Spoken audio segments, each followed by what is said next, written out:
கிறிஸ்து இயேசுவில் என் அன்புக்குரிய செல்ல பிள்ளைகளே, உங்களுக்கு என்னுடைய அன்பான வாழ்த்துக்கள்.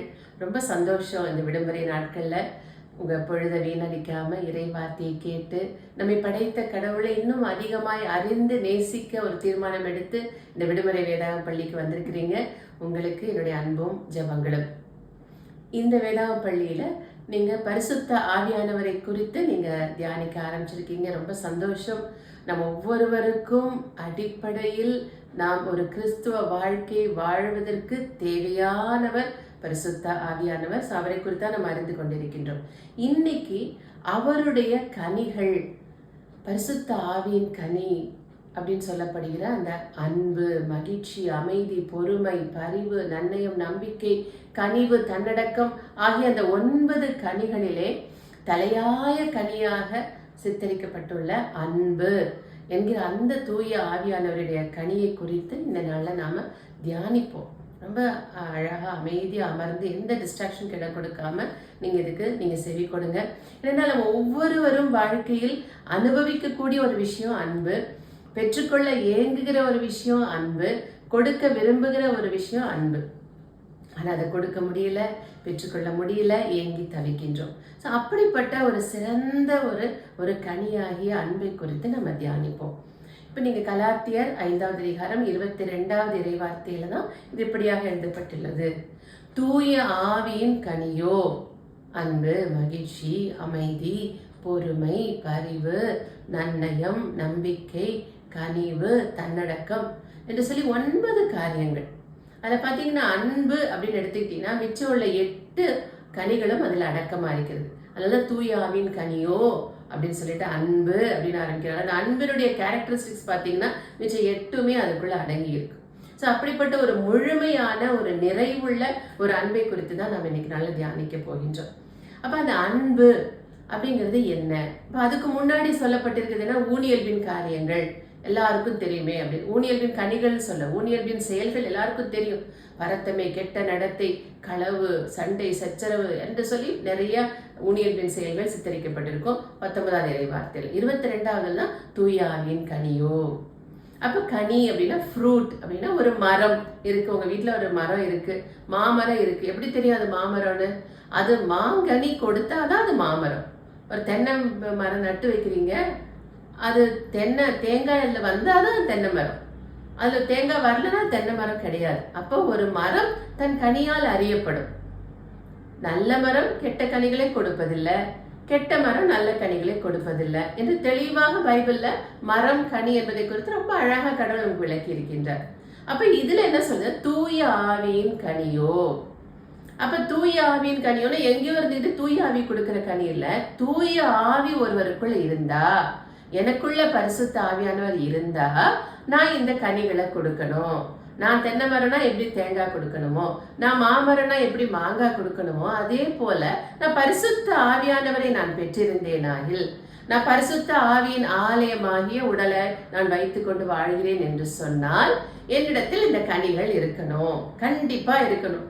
இதுக்கு நான் கொடுத்தா கொடுக்கலாம், கொடுக்காம போனா போகலாம் என்று இல்லை, கம்பல்சரி. ஏன்னா பரிசுத்தாவி ஒருத்தருக்குள்ள இருந்தா நிச்சயமா அவங்க அன்பு, மகிழ்ச்சி எல்லாத்தையும் அவங்க கொடுப்பாங்க. அந்த முழுமையாகிய அன்பு அவர்களிடத்துல வெளிப்படும். இப்போ சமீபத்துல ஒரு குடும்பத்தை நாங்க சந்திச்சோம். அப்போ அவங்க ஒரு பிற மதத்துல இருந்தவங்க இப்போ இயேசு கிறிஸ்துவை அறிந்து அதை ஏற்றுக்கொள்கிற அந்த ஒரு ப்ராசஸ்ல இருக்கிறாங்க. அப்போ வேற ஒரு பேருந்து சபைக்கு அவர் சென்று கொண்டிருக்கிறார்கள். அப்போ ஞானஸ்தானம் எடுத்துட்டீங்களா அப்படின்னு கேட்டோம். அப்போ அவங்க சொன்னாங்க, இல்லை எங்களை அவங்க ஜெபிக்க சொல்லியிருக்காங்க, நாங்கள் நல்லா ஜெபிச்சு எப்போ நாங்கள் பரவச பேச்சு பேசுகிறோமோ அப்போ எங்களுக்குள்ள பரிசுத்த ஆவியானவர் வந்து விட்டார் என்ற அர்த்தமா? பரிசாவை பெற்றுக்கொண்ட பிற்பாடு தான் ஞானஸ்தானமா? அப்போ எப்படி உங்களுக்கு பரிசாவை பெற்றுக்கொண்ட உங்களுக்கு எப்படி தெரியும் அப்படின்னு கேட்கும்போது, நீங்கள் பரவச பேச்சு பேசுனீங்கன்னு சொல்லி சொன்னால், அயல் மொழியில் பேசுனீங்கன்னு சொல்லி சொன்னால் உங்களுக்கு அந்த பரிசாவை கெடுத்தாரு, அப்போ நாங்கள் உங்களுக்கு ஞானஸ்தானம் கொடுப்போம் என்று சொல்லி அந்த சபையினர் சொன்னாங்க என்று சொன்னார்கள். எனக்கு மிகவும் வருத்தமாக இருந்தது. அது ஒரு சரியான ஒரு டாக்டரின் கிடையாது. அப்ப பரவச பேச்சு பேசினால் என்று சொன்னால்தான் பரிசாவை பெற்றுக்கொண்டாங்கன்னு எங்கேயும் கொடுக்கப்படலை. இப்ப பரிசாவின் கொடைகள் பற்றி எங்க போட்டிருக்கு அப்படின்னா 1 கொரிந்தியர் 12வது அதிகாரத்தை நீங்க எடுத்து வாசிச்சு பாத்தீங்கன்னா 1 முதல் 11 வரை உள்ள வசனங்களை நீங்க வாசிச்சீங்கன்னா தூயாவின் கொடைகள் பற்றி கொடுக்கும், கேரிசம்ஸ் ஆஃப் ஹோலி ஸ்பிரிட் என்று கொடுக்கப்பட்டிருக்கும்.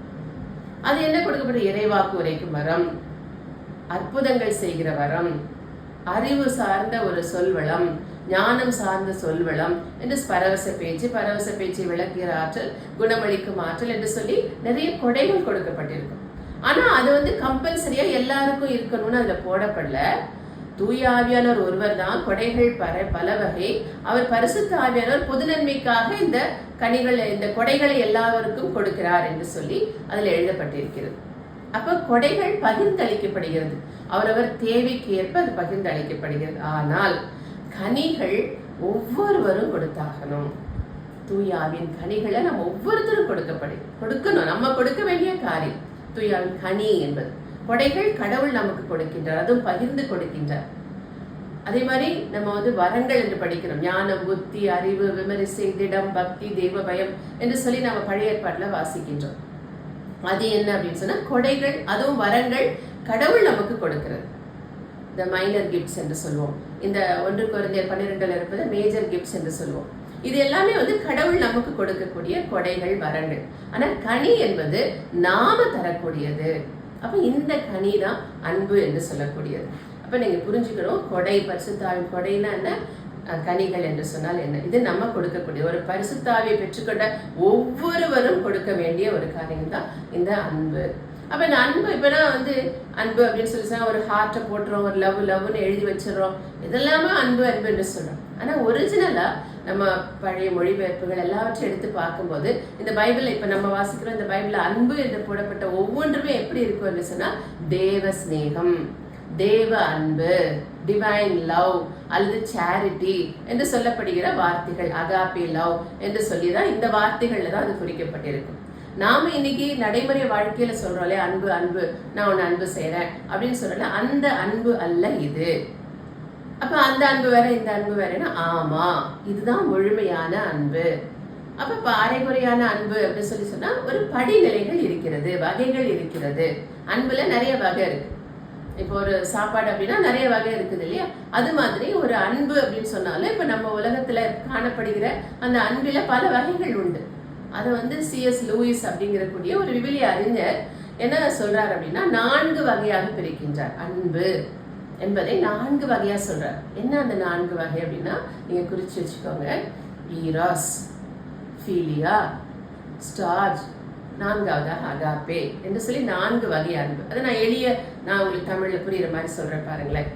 1, நம்முடைய உணர்ச்சி சார்ந்த, விருப்பம் சார்ந்த, எனக்கு அவனை ரொம்ப பிடிக்கும், எனக்கு அவளை ரொம்ப பிடிக்கும், அவ ரொம்ப அழகா இருக்கா, அவ ரொம்ப நல்ல பாட்டு பாடுறா, அவ என்ன மாதிரி ட்ரெஸ் பண்றா தெரியுமா, அவ என்ன மாதிரி விளையாடுறா தெரியுமா என்று சொல்லி ஒரு விருப்பம் சார்ந்த ஒரு ஒரு உற்சாகம் தரக்கூடிய ஒரு நபர் அப்படியெல்லாம் சொல்லி அவர்களுக்கு மேல் நமக்கு ஒரு ஈர்ப்பு வருது பாருங்க. அந்த நபர் மேல ஒரு அன்பு வைக்கிறோம், அது ஈராஸ். அது வெறும் உடல் சார்ந்தது மட்டுமல்ல, இமோஷன்ஸ், நம்ம உணர்ச்சிகள் சார்ந்த ஒரு விஷயம். அப்ப அந்த உணர்ச்சிகள் இருக்கும் வரைக்கும் தான், அந்த ஒரு அட்ராக்ஷன் இருக்கிற வரைக்கும் அந்த ஈராஸ். அது அன்பு, முழுமையான அன்பு அல்ல. 2வது ஒரு வகை சொல்றார், ஃபீலியா என்று சொல்கிறார். அது என்னன்னா சகோதர அன்பு அல்லது நட்பு அப்படின்னு சொல்றோம் பாருங்க. It is mutual love. எனக்கு அவனுக்கு எப்படியோ செட் ஆயிடுச்சுப்பா, நாங்க நண்பன்டா, அவனுக்கு என்ன வேணாலும் உனக்காக செய்வேண்டா அப்படின்னு சொல்லக்கூடிய ஒரு நட்பு. எல்லார்கிட்டயும் அது வராது. அந்த சில பேருக்கு அந்த நட்பு செட் ஆயிடும். அது நாங்க அன்பா சகோதரர் மாதிரி, நீ என்னோட தம்பி மாதிரி, நீ என்னோட அண்ணன் மாதிரி என்று சொல்லி ஒரு உறவு செட் ஆகுது பாருங்க, ஒரு அன்பு செட் ஆகுது. அது ஃபீலியா. நான் உங்களுக்கு எளிய வகையில அதை விளக்குறேன். அது ஃபீலியா என்று சொல்லக்கூடிய ஒரு அன்பு. 3வதாக ஸ்டார்ஜ் என்று சொல்கிறார்கள். அது என்னன்னா நம்ம குடும்பத்துல பார்க்கறோம் இல்லையா ஒரு அன்பு. அம்மா அப்பா அவங்க பிள்ளைங்க, அவங்க எப்படி இருந்தாலும் அவங்களை நேசிப்பாங்க, அவங்களுக்காக அதை செய்வாங்க. அம்மா பிடிச்சது விஷயமா செஞ்சாலும் செய்யாட்டி எனக்கு அம்மா தான், எனக்கு அப்பா தான். தாத்தா தன்னோட சொத்தை பேரனுக்கு எழுதி வைப்பாரு, வேற யாருக்கும் போய் கொடுக்க மாட்டாரு. பாட்டி தன் பிள்ளைக்கு எல்லாத்தையும் பார்த்து செய்வாங்க. மாமாவுக்கும் மருமகனுக்கும் ஒரு உறவு என்று சொல்லி, இல்ல கசின்ஸ் இடையில ஒரு அன்பு. இதெல்லாம் பாத்தீங்கன்னா ஒரு ரத்தம் சம்பந்தப்பட்ட அல்லது குடும்ப உறவுகள் சம்பந்தப்பட்ட ஒரு அன்பு. அதை தாண்டி அந்த அன்பு போகாது. அந்த அந்த குடும்பத்துக்குள்ள அது எங்களுடைய சொந்தக்காரங்க தெரியுமா, எங்க அத்தை தெரியுமா, என் அண்ணன் தெரியுமா அப்படின்னு சொல்லக்கூடிய, அதனால நம்ம அவங்கள நேசிக்க ஆரம்பிப்போம். இதுவும் ஒரு குறைவுபட்ட அன்பு தான், இது நிறைவில்லை. ஆனா இது எல்லாமே அந்த நிறைவான அன்பின் ஒரு பகுதிகள். இது எல்லாமே ஆனா முழுமையான அன்பு என்பது என்ன அப்படின்னு சொன்னா அகாப்பே அன்பு, தேவ அன்பு, கடவுள் நம் மீது காட்டிய அன்பு. அது எப்படிப்பட்ட அன்பு தெரியுமா? செல்ஃப்லெஸ், அதாவது தன்னலமற்ற அன்பு, சாக்ரிஃபிஷியல், அதாவது தியாகம் நிறைந்த ஒரு அன்பு. அது அன்கண்டிஷனல், அதாவது நீ இப்படி இருந்தா நான் உன்னை அன்பு செய்வேன், இப்படி இல்லைன்னா நான் அன்பு செய்ய மாட்டேன் அப்படின்னு கண்டிஷன் போடுற அன்பு இல்லை. Unconditional love. நாலாவதாக எவர் லாஸ்டிங், அதுக்கு முடிவே இராது. பைபிள்ல வாசிக்கிற கடவுளுடைய மாறாத அன்பு மிக பெரிது, பேரன்பு மிக பெரிது, மாறாதது, அது நேற்றும் இன்றும் என்றும் மாறாதுன்னு சொல்லலாம் பைபிள்ல வாசிக்கிறோம் இல்லையா? அதுதான் அது அகாப்பே லவ். அப்ப இந்த 4 இதையும் மனசுல வச்சுக்கோங்க. Selfless, sacrificial, unconditional and ever lasting. ஒரு தியாகம் நிறைந்த, தன்னலமற்ற, கண்டிஷன் போடாத, நித்தியத்துக்கும் நிலைத்திருக்க கூடிய ஒரு அன்பு எது அப்படின்னா அகாப்பே லவ். அது தேவ அன்பு. அதான் கடவுள் நம் மீது காட்டிய அன்பு. அது மட்டுமல்ல, கடவுள் நாம் அவர் மீது காட்ட வேண்டும் என்று சொல்லி எதிர்பார்க்கிற ஒரு அன்பு என்னன்னு சொன்னா அது அகாப்பே லவ். அவர் மீது மட்டுமல்ல, நாம் ஒவ்வொரு சக மனிதன் மேலும் இந்த அன்பை நம்ம காட்டணும். அப்பதான் அது அகாப்பே லவ். அல்லது நம்ம விருப்பப்பட்டவங்களுக்கு மட்டும், இப்ப சில பேர் இருக்காங்க, யாரோ ஒரு ஹீரோ, அவன் நடிச்சு பணம் சம்பாதிப்பான், அவனை பொய் சொல்லி நடிச்சு ஏமாத்திய, பேரே நடிப்பு தான், அவன் அது இல்லை, நடிக்கிறான், பணத்துக்காக நடிக்கிறான். ஆனா என்ன பண்றாங்க, போய் அவன் படம் ரிலீஸ் ஆகுதா, நைட்டு ஃபுல்லா ரோட்ல கிடந்து, வீட்டுல ஒன்றும் ஒரு வேலையே செய்யாம சம்பாரிச்ச பணத்தை கொண்டு கொட்டி, போஸ்டர், ஒரு படம் ஒரு ஃபில்ம் எடுத்து அதை ஒட்டியிருக்காங்க, ஒரு போஸ்டர், அதுல பாலை ஊத்தி என்னமோ அபிஷேகம் பண்ணி மாலையை போட்டு அடிச்சு பிடிச்சு டிக்கெட் வாங்கி பார்த்து, இது என்னது, இது அன்பா? இல்ல, ஒரு அட்ராக்ஷன், ஏதோ ஒரு உணர்வு சார்ந்த ஒரு விஷயம். அல்லது உலகமே சொல்லுது அவன் பெரிய ஆளுன்னு சொல்லி, அதனால அவன் மேல ஒரு ஈர்ப்பு, அல்ல ஒரு அழகினால, இல்ல அவனோட திறமையினால ஈர்க்கப்பட்டு இருக்க, அது மாதிரி உள்ளது அகாப்பே அன்பு அல்ல. அல்லது எனக்கு உறவுப்பா, அதனால நான் நேசிக்கிறேன், என்ன செஞ்சாலும் என் பிள்ளைக்கு தான் எல்லாம், தப்பே செஞ்சாலும் என் பிள்ளை தான் எனக்கு பெருசு, ஆனா அடுத்த வீட்டு பிள்ளைய நான் நேசிக்க மாட்டேன் என்பது அகாப்பே அன்பு அல்ல. அதே போல எனக்கு நட்பு, இவங்களுக்கு மட்டும்தான் என் உயிரையும் கொடுப்பேன் அப்படின்னு சொல்லுவோம், ஆனா மற்றவங்களுக்கு அந்த நேசத்தை கொடுக்க மாட்டான், அதுவும் அகாப்பே அன்பு அல்ல. அப்ப அந்த சாக்ரிஃபிஷியல் லவ், செல்ஃப்லெஸ், எனக்கு எந்த பலனுமே கிடைக்காட்டியும் பரவாயில்ல, என்னுடைய உடம்புல உள்ள ஆற்றெல்லாம் நான் கொடுக்க வேண்டியிருந்தாலும் பரவாயில்ல, என் பணத்தை எல்லாம் நான் செலவழிக்க வேண்டி இருந்தாலும் பரவாயில்லை, செல்ஃப்லெஸ், சாக்ரிஃபிஷியல், தியாகம் நிறைந்த ஒரு அன்பை நான் ஒருத்தர் கொடுக்குறேன்னா அங்க அகாப்பே லவ். அதே போல அந்த அன்புக்கு நாம ஒரு நேர்மையாளரா இருக்கணும்னு அவசியம் இல்லை, நம்ம நல்லவரா இருக்கணும்னு அவசியம் இல்லை.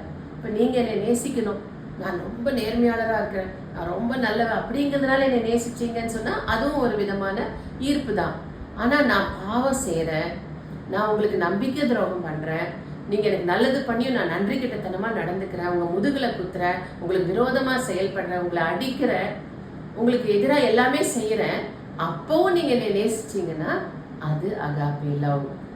இந்த அன்பு நம்ம கிட்ட இருக்கா? இதுதான் அந்த கலாத்தியர் 5:22 குறிப்பிடப்படுகிற அந்த அன்பு, நிறைவான அன்பு.